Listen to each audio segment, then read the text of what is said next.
Jadi istilahnya menurut kita kira-kira ada nggak dia satu bulan itu memberikan pakaian 40 kilo. Nah, jika ada,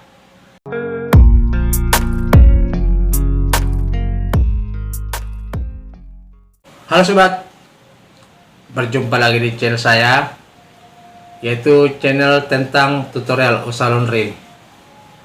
Bagaimana kabar para sobat di saat menjalankan ibadah puasa ini? Mudah-mudahan puasanya lancar sampai menjelang hari Lebaran. Oke sobat, topik kita kali ini yaitu membahas sebuah pertanyaan, dimana kemarin ada yang bertanya, jika ada konsumen kita mengambil paket bulanan, dia membayar di awal 400 per bulan. Nah, apakah ini untung atau rugi? Nah, jadi ini sobat, sebenarnya gampang ya, kalau menurut saya gampang. Kalau seandainya dia membayar di awal 400 per bulan. Nah, sekarang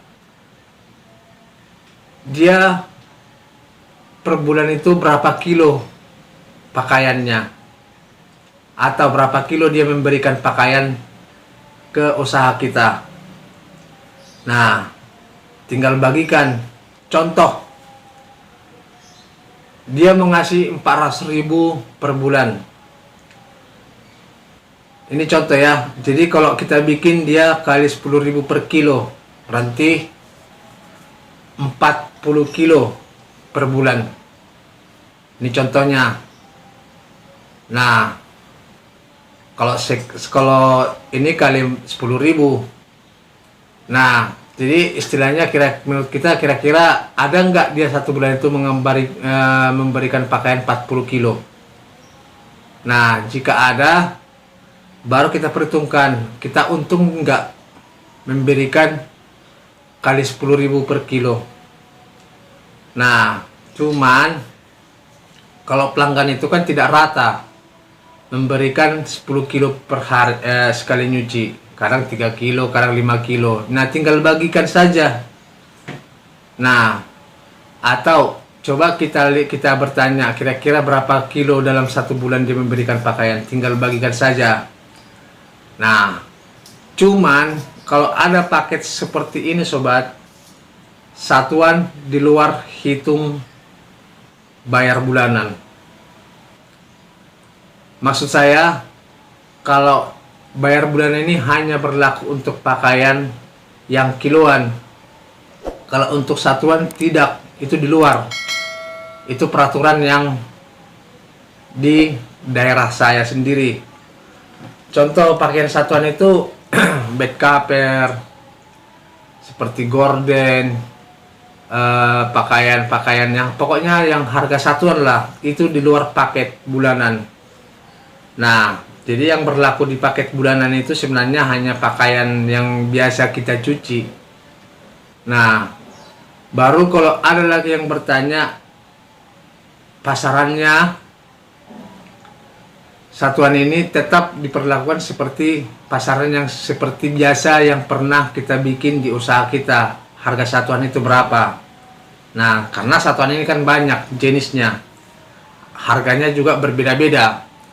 Tapi kalau pada intinya seperti yang dikatanyakan tadi sini, dia 401 bulan. Nah, sekarang cuman di situ dibikin tidak ada penjelasannya per kilo dia berapa.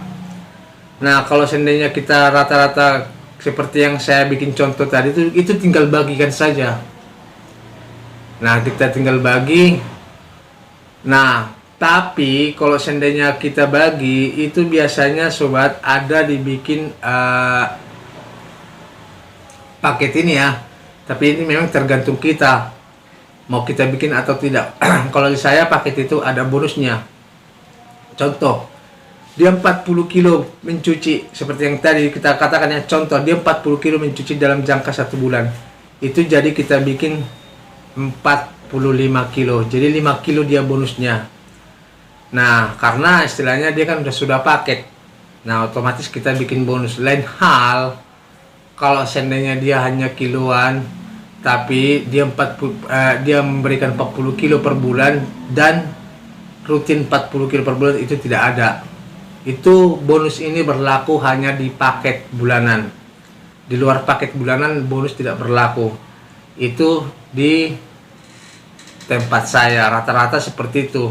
Nah, itu bonusnya biasanya 5 kilo atau 3 sampai 5 kilo. Itu yang jelasnya. Nah, jadi intinya seperti itu sobat. Berapa kilo dia per bulan memberikan pakaian. Nah, baru tinggal bagikan. Ya kan? Kalau 400.000 seperti yang saya katakan tadi, tinggal bagikan saja. Nah, baru kita perhitungkan modal kita. Kalau kita perhitungkan modal kita kira-kira menguntungkan atau tidak. Salah satu, kita kan butuh deterjen, butuh listrik, butuh air. Nah, ke situ saja rinciannya. Nah, baru butuh setrika. Makanya saya bilang tadi itu tinggal bagikan. Tapi kalau bisa jangan sampai istilahnya di luar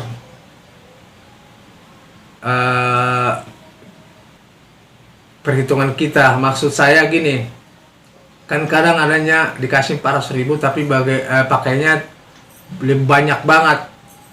400.000 dikasih, contoh ya, 400.000 dikasih sebulan, pakainya 100 kilo per bulan. Itu udah nggak wajar. Jadi kalau bisa sih kita harus bertanya dulu sama si pelanggan yang memberikan paket bulanan ini, kira-kira berapa pakaiannya per bulan. Nah, baru kita perhitungkan secara berlahan-lahan. Kalau kira-kira tidak menguntungkan, bisa kita tolak. Nah, tapi kalau dia istilahnya seperti yang saya katakan tadi, kalau seandainya tipis untungnya, jangan coba-coba memberikan bonus. Itu saja sobat. Makanya saya bilang tadi, bonus itu memang hak kita masing-masing, mau kita kasih atau tidak. Nah, kira-kira seperti itulah sobat.